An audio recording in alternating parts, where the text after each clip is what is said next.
All right, everybody, welcome back. So we have another episode of Library Rentals, where I rent games from my local library to see what your local library can offer you and whether the games were good.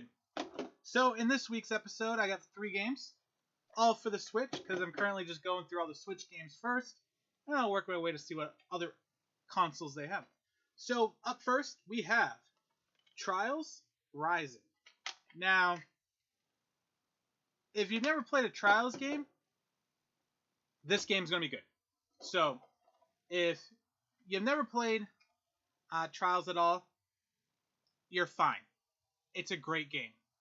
I thought it was going to be a little hard to play on Switch because of the trigger buttons not being analog, so you don't really get that sense where you can kind of just give it a little bit of gas. It's either gas or no gas. So, I thought it was going to be hard.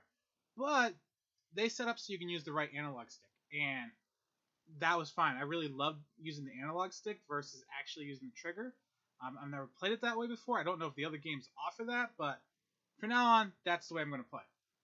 Now, if you've never played this game, it's fun. Or if you dabbled with some of the old games once or twice and you really liked it, but you just never bought it, now's a good time. Definitely a buy if you tried the demo before and you're like, oh, the game's fun. Yeah. If you played all the other ones, it's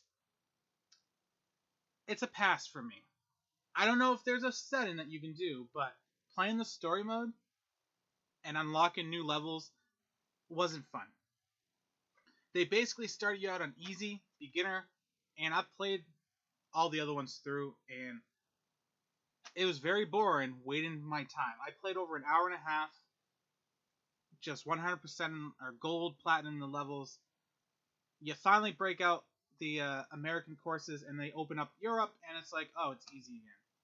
So for me, it wasn't fun. I wish I could just jump into a setting where I'm like, hey, I want to start right off, give me hard courses. I don't need easy, beginner, normal, whatever you want to call it. So it wasn't fun for me to play.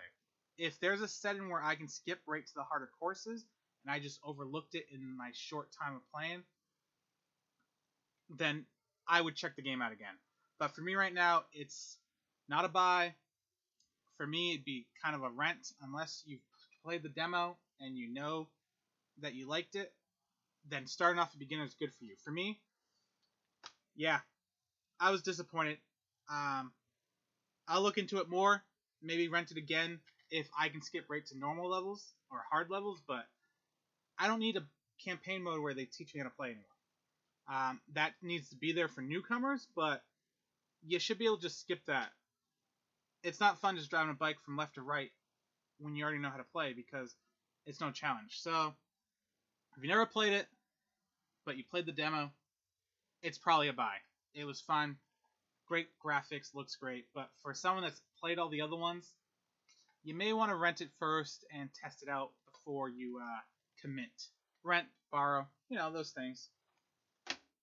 Alright, next up. I'm going to save the worst for last. Okay. Lego Movie. I like the Lego games, but this one felt bland. They tried to went for the more open world-ish style versus linear. A lot of the ones I like is where they set you on a level. You can kind of go up and down and walk, and you just stay in a line. This one was more right off the bat. They kind of give you a circle-ish area where you can go around, and then you can open up a new area and then kind of go. And it felt very blah to me. I'm not saying it's not a bad game for someone that likes Lego games, but for me, it wasn't my style of Lego games. I don't know if it was the content. I think sometimes you like these Lego games based off of the movie it's based off of, or franchise. And for me, the Lego Movie, just Lego Movie 2, it wasn't for me. I felt bored. After an hour, I was like, I'm done. I have no feeling to want to play. And to me, with so many video games out there, if after an hour, a game is nothing, because sometimes the first 20 minutes can be slow. Usually I go for 20 minutes. If after 20 minutes I'm not I want to see what's next, or okay, I can see where this game's going. But this one I gave it an hour, and after an hour I'm like, yeah, I'm done. So rent it before you buy it. If you played a lot of other Lego games, this may feel a little boring. If you've never played a Lego game, you may enjoy just walking around as Lego pieces. But I would say rent it if you have it, borrow it if you can, but don't go out and buy it. Now, the last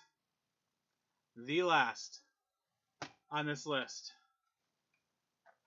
American Ninja Warrior Challenge.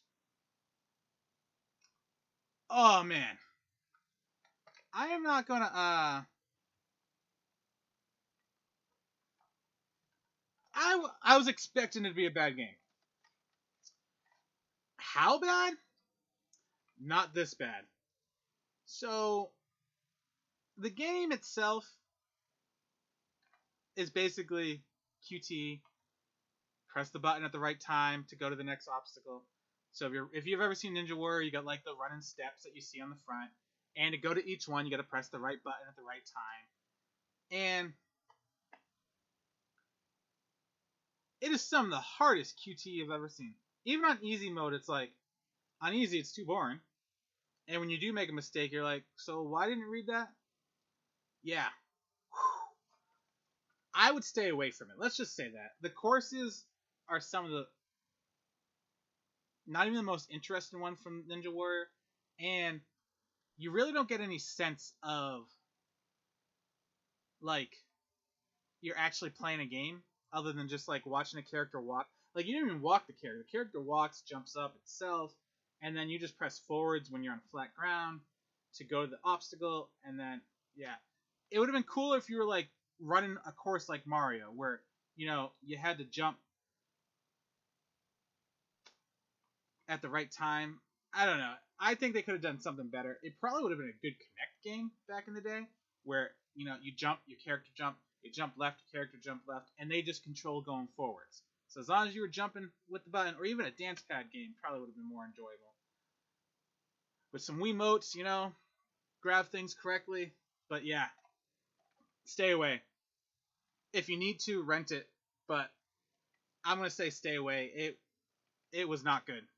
So yeah, those are the 3 games for this week. Lego Movie, rent, if not pass if you're a big Lego fan. Try the other ones that are based off of franchises you like. It's a rent at the very most for me. Trials, it's a rent for anyone who's already played Trials game. Don't go out and buy it. Rent it to see if you're going to like it and whether you can suffer through the first couple hours. If it does let you go right to normal, hard, stuff like that, and I overlooked it somehow, let me know in the comments because then I'd actually play it. And Ninja Warrior, nope, just nope. Alright guys, so that's it for this week. I have some more games coming in from my library. The great thing about mine is it's connected to like 12 other libraries throughout my state, well, around my region, and you can order them from other libraries and they ship them to your local ones. So check yours out. Maybe it does the same or something similar. And I think mine has like 40 Switch games. So yeah, so far some disappointments, but some other ones that are like, yeah, I didn't have to spend money to play it. All right, guys, have a good night. Keep on gaming. Let me know if you played any of these and your opinions. And that's it. If you liked the video, subscribe, like, hit the bell. Check out my other videos, and thanks for watching.